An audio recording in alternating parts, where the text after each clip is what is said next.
Hi, good day, everyone. I'm here to present my practicum paper, which I entitled Mediating Abraham Towards a Shared Heritage City of Jerusalem, regarding my practicum last summer with the Abraham Fund Initiatives, which is based in the city of Lod, in the capital, in the state of Israel. I'd like to take this opportunity to thank everybody and all the institutions who have helped me survive this practicum and also this paper. A little bit of background on the foundation that I worked for, named after their common ancestor. The Abraham Fund Initiatives has been leading programs and lobbying policies for a shared society among Israel's Jewish and Arab citizens. So they work in a context wherein in Israel there are segregated school systems. Jewish kids study in Jewish schools, Arab kids study in Arab schools. Therefore, there is minimal exposure to each other's language and culture. And as a result of this linguistic and cultural divide, the Jewish and Arab youth of Israel understand one another through the context of conflict and hostility at a very young age. Hence, the entry point of the Abraham Fund initiatives is to create and continue to evolve educational structures which counterbalance this institutionalized segregation. Some of the programs that I was able to work on while interning for the Abraham Fund was spoken Arabic classes for Jewish students, spoken Hebrew classes for Arab students, and this really interesting program called Dialogue Through Cinema, where media students develop movies together, capturing the narrative of the other. And I will use the negotiation mediation framework of problem, people, process, because my hypothesis is that shared figures and narratives, for instance, symbolically, Abraham, can serve as mediators for Jerusalem, at least from the point of view of shared heritage. Al-Quds in Arabic, or Yerushalayim in Hebrew, and it is considered as one of the zero-sum challenges of the Israeli-Palestinian conflict. In recent times, when UNESCO passed a resolution that solely emphasized the Islamic heritage of the Holy Shrine, and also a few days ago, which I wasn't able to capture in writing, but Trump declared Jerusalem as the capital of Israel. So there are all these politics surrounding this holy site.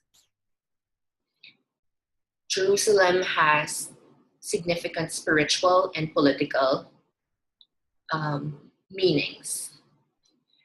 For the Jews, to be Jewish means to intertwine race and religion.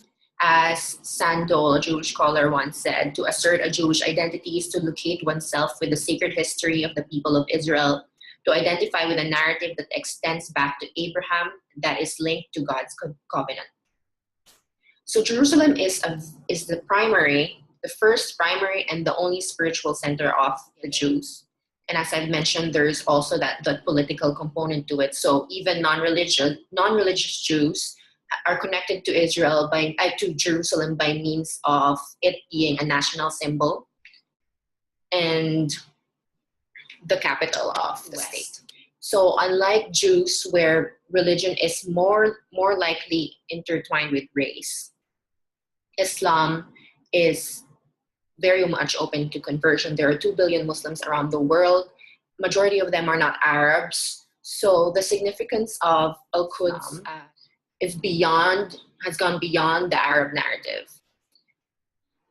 The Al-Aqsa Mosque may not be essential to the Masjid Haram in Mecca, but it is valuable in Islamic tradition because of two things. One, it was the original direction of Muslim prayer, which was then changed to Mecca. Then the next narrative connected to that is the Prophet Muhammad's night journey to Al-Aqsa, which means the furthest mosque.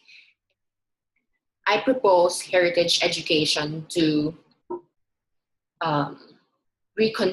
mediate these two opposing narratives.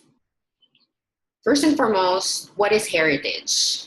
Heritage is seen as silent witnesses of conflicts. When we've seen this around the world, where monuments like Hiroshima, Nagasaki, and in Japan, and also Holocaust monuments serve as reminders of brutal wars in the past, and motivations to build peace for future generations.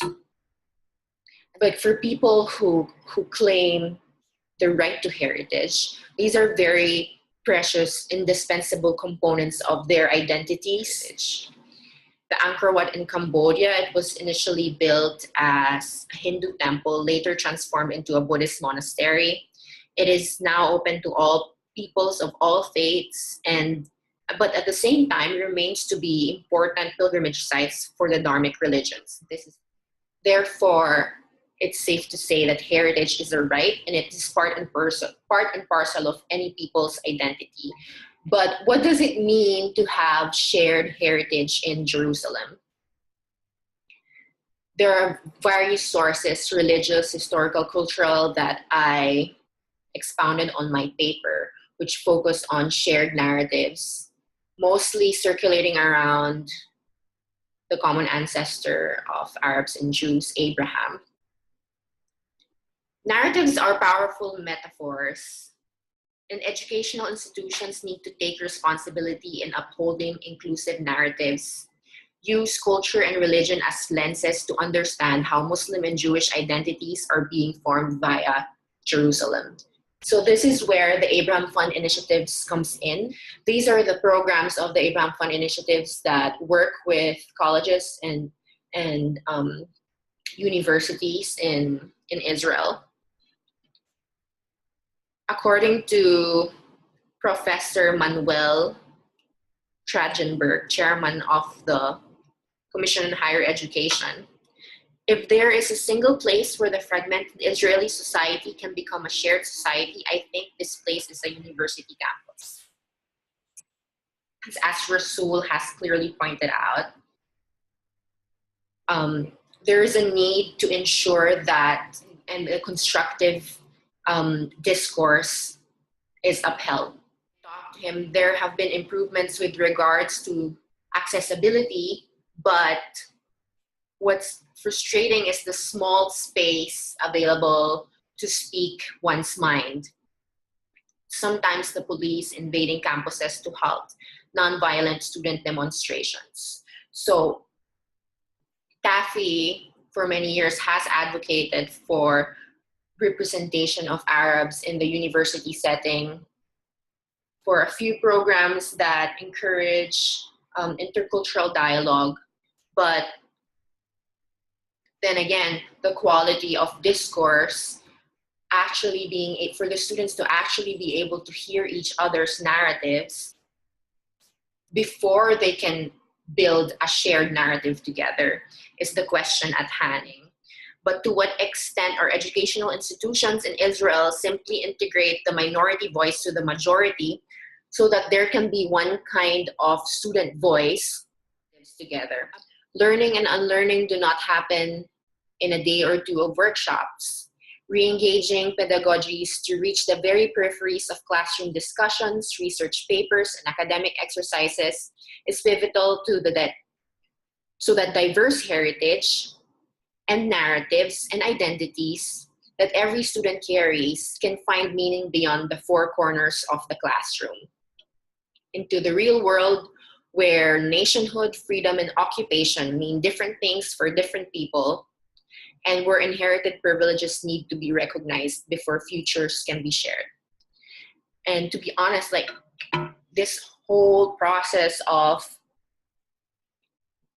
analyzing TAFE's education policies and providing recommendations reminded me so much of my experience in Brandeis and the movement towards diversity and inclusion, where we do not only stop at having mechanisms, moving to the next level of allowing students to truly understand each other's narratives before they can even build a shared narrative together. With that, in conclusion, I believe that educational institutions and policy lobbyists, such as the Abraham Fund initiatives, play a crucial role in heritage education that would help build a shared narrative of an Abrahamic heritage site in Jerusalem through ensuring diversity and inclusion in campuses in Israel for